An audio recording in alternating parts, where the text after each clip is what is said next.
ایران نے اطلاع دی ہے کہ وہ تباہی کی حالت میں ہیں۔ امریکی صدر کا ٹروتھ سوشل پر دعویٰ۔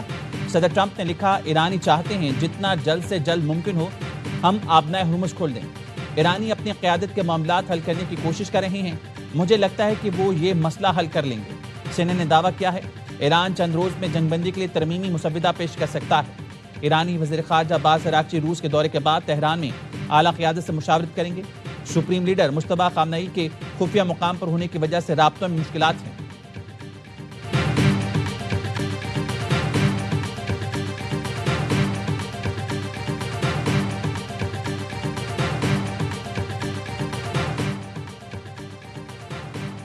دنیا کی ساری فوج بھی آ جائے تو آبدہ ہرمز سے ایران کا کنٹرول ختم نہیں کر سکتی۔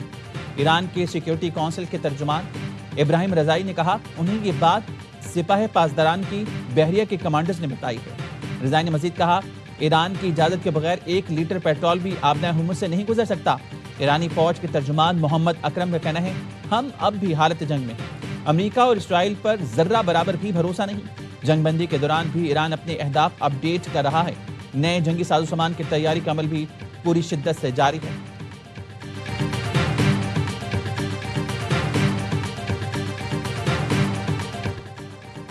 امریکہ آزاد ملکوں پر اپنی پالیسیاں مسلط کرنے کی پوزیشن میں نہیں رہا۔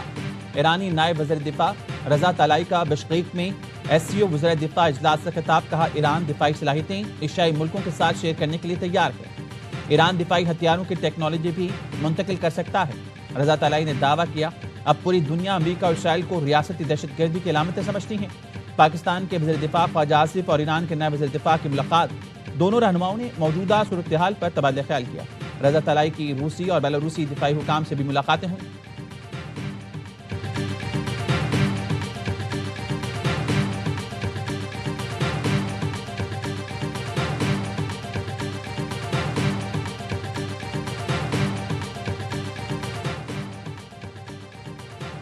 ٹرمپ کے اعلان فتح پر ایرانی رد عمل کیا ہوگا؟ امریکی خفیہ ادارے کی سوچ بچار رائٹرز کے مطابق امریکی اعلان کو ممکنہ طور پر ایران اپنی جیت قرار دے سکتا ہے۔ امریکی فوجیں واپس بلانے پر ایران کا اپنی جیت کا اعلان کرنے کا امکان ہے۔ امریکی خفیہ ادارے کی رپورٹ میں کہا گیا ہے، جنگ امریکی سیاست پر بوجھ بن چکی ہے۔ مڈ ٹرم انتخابات پر بھی ایران جنگ کے اثرات پڑنے کا خدشہ ہے۔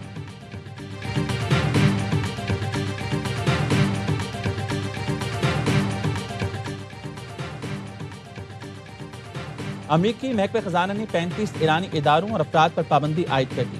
امریکی وزیر خزانہ کہتے ہیں ایران کے نامزد افراد، ادارے اربوں ڈالرز غیر قانونی کارروائیوں میں استعمال کر رہے ہیں۔ آبنہ ہرمز سے گزرنے کے لیے ایران کو ٹول پیمنٹ دینے والی کمپنیز کو بھی سخت پابندیوں کا سامنا ہوگا۔ امریکی حکام کے مطابق پابندیوں کا مقصد ایران کے غیر قانونی مالیاتی نیٹ ورکس فنڈز کی منتقلی کو روکنا ہے۔ امریکی دفتر برائے غیر ملکی اساتذہ جات کنٹرول کی جانب سے متعلقہ کمپنیز کو وارننگ جاری ہے۔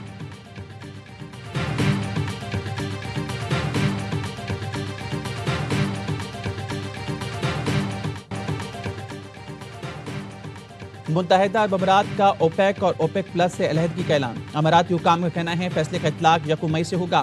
فیصلہ UAE کے طویل مدتی اقتصادی ویژن کے تحت کیا۔ فیصلے کا مقصد مقامی پیداوار بڑھانے کی پالیسی پر عمل ہے۔ آزاد ذمہ دار پیداواری ملک کے طور پر اپنا کردار ادا کرنا ہے۔ اعلامیہ کے مطابق UAE نے بڑھتی ہوئی مانگ پورا کرنے کے لیے سرمایہ کاری کی۔ اس اقدام سے پہلے اوپیک سے کئی دہائیوں تک تعاون جاری رہا۔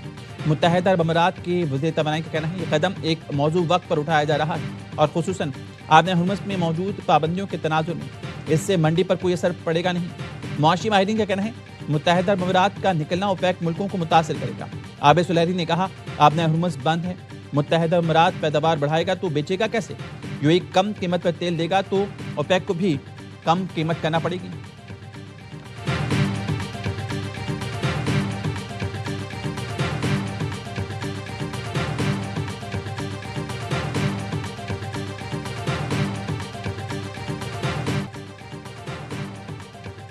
بین الاقوامی منڈی میں خام تیل کی قیمتوں میں مزید اضافہ۔ لندن برینڈ خام تیل کی قیمت 3.03% بڑھ کر $111.47 فی بیرل ہو گئی۔ ویسٹ ٹیکساس خام تیل کی قیمت 3.53% اضافے سے $99.77 فی بیرل پر آ گئی۔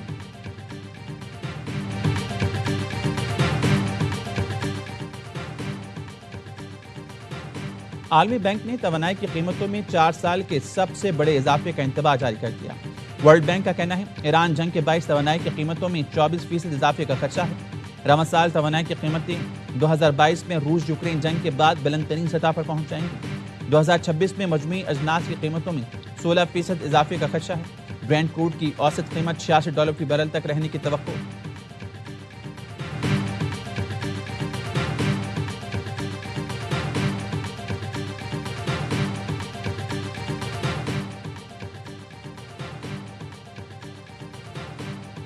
عالمی امن کے لیے پاکستانی قیادت کی مخلصانہ کوششیں جاری اور ساری ہیں۔ خطے کی تازہ صورتحال اور قومی امور کا جائزہ لینے کے لیے وفاقی کابینہ کا اجلاس آج صبح 11:30 بجے طلب کیا گیا۔ وزیراعظم شہباز شریف وفاقی کابینہ اجلاس کی صدارت کریں گے۔ اہم بیٹھک میں ملک کی معاشی صورتحال سمیت اہم امور زیر غور آئیں گے۔ کابینہ اراکین کو خطے میں قیام امن کے لیے پاکستان کی کوششوں سے آگاہ کیا جائے گا۔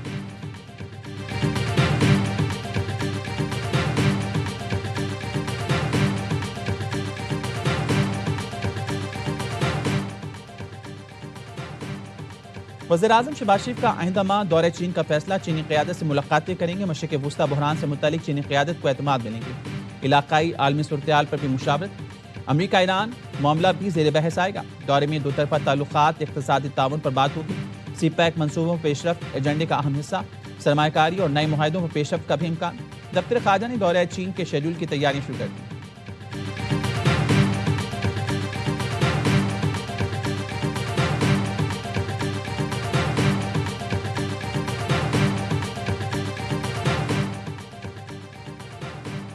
وزیراعظم شہباز شریف سے وزیراعظم نیوزی لینڈ کا رابطہ۔ شہباز شریف نے خطے میں کشیدگی میں کمی کے لیے پاکستان کے سفارتی رابطوں سے آگاہ کیا۔ نیوزی لینڈ کے وزیراعظم نے پاکستان کی کوششوں کو سراہا۔ وزیراعظم شہباز شریف سے یورپی یونین کے وفد کی ملاقات۔ وزیراعظم کا کہنا تھا یورپی یونین پاکستانی برآمدات کے لیے سب سے بڑی منڈی ہے۔ پاکستان میں یورپی یونین پاکستان بزنس فورم کا انعقاد خوش آئند ہے۔ حکومت غیر ملکی سرمایہ کاری اور تجارتی تعلقات کے فروغ کے لیے سہولت فراہم کرے گی۔ یورپی وفد نے وزیراعظم کی خطے میں قیام امن کی کوششوں کو سراہا۔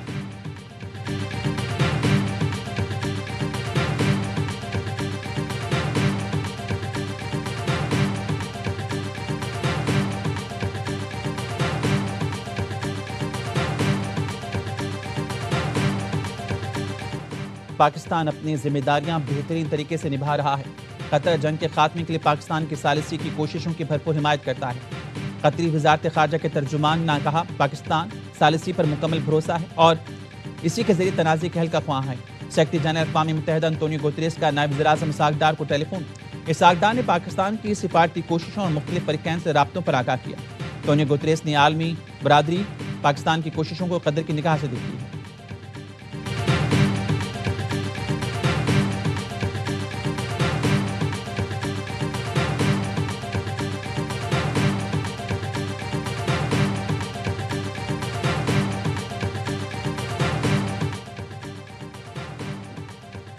برطانیہ اور امریکہ کا رشتہ انمول اور ابدی ہے۔ برطانیہ امریکہ کی بطور قوم تقدیر آپس میں جڑی ہوئی ہے۔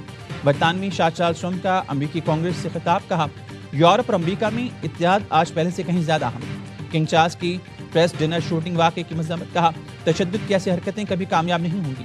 اس سے پہلے وائٹ ہاؤس میں کنگ چارلس کے اعزاز میں استقبالیہ دیا گیا۔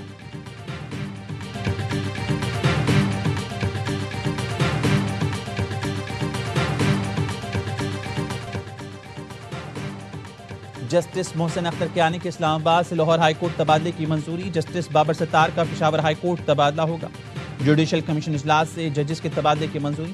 جسٹس محسن اختر کیانی کا تبادلہ کثرت رائے سے منظور کیا گیا۔ جوڈیشل کمیشن کے 9 اراکین نے جسٹس کیانی کے تبادلے کے حق میں ووٹ دیا۔ جوڈیشل کمیشن نے جسٹس سمن رفعت امتیاز کے سندھ ہائی کورٹ تبادلے کی منظوری دی۔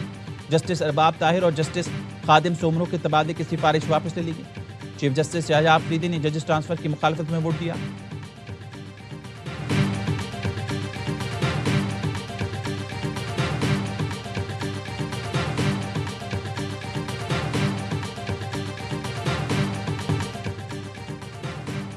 پی ایس ایل 11 میں شائقین کی انٹری۔ نیشنل اسٹیڈیم کراچی میں میگا ایونٹ کو 4 چاند لگ گئے۔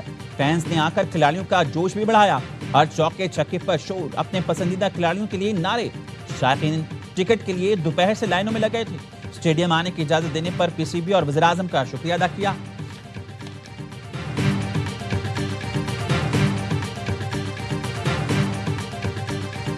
10 اوور میں ہی پشاور نے بلڈوز کر دیا تھا اسلام آباد یونائٹڈ کی سوچ کو. بابر تو ٹو گڈ کھیلا. جو پارٹنرشپ 72 رنز کی ہوئی نا حارث کی اور بابر کی, اس نے ایک بیس بنا دی. بہت ٹاپ کلاس کرکٹ کھیل رہے ہیں. بہت بہت مبارک ہو زلمی کی ٹیم کو اور بابر کو بھی 4تھی سینچری بنانے میں. مزہ آیا بیٹنگ دیکھنے کا.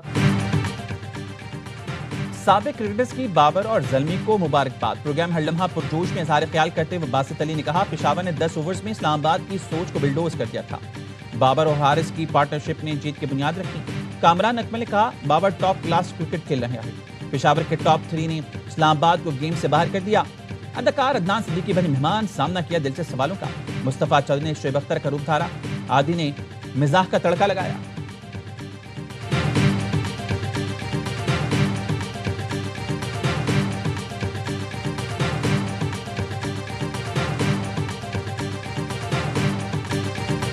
اور اب ہوگا آر یا پار. جیتے تو برقرار, ہارے تو سیدھا ایونٹ سے باہر. HBL PSL 11 کا پہلا ناک آؤٹ میچ آج ملتان سلطانز اور حیدرآباد کنگز مین کے درمیان ہوگا. غلطی کی کوئی گنجائش نہیں. ملتان نے پہلے راؤنڈ میں 10 میں سے 6 میچ جیتے. حیدرآباد نے 5 میں فتح سمیت. آخری میچ میں سب کو سرپرائز کر کے پلے آف میں جگہ بنائی. ہیڈ ٹو ہیڈ مقابلوں میں دونوں ٹیمیں ایک ایک میچ جیت چکی. فاتح ٹیم جمعے کو اسلام آباد یونائٹڈ اور دوسرا ایلیمنیٹر کھیلے گی.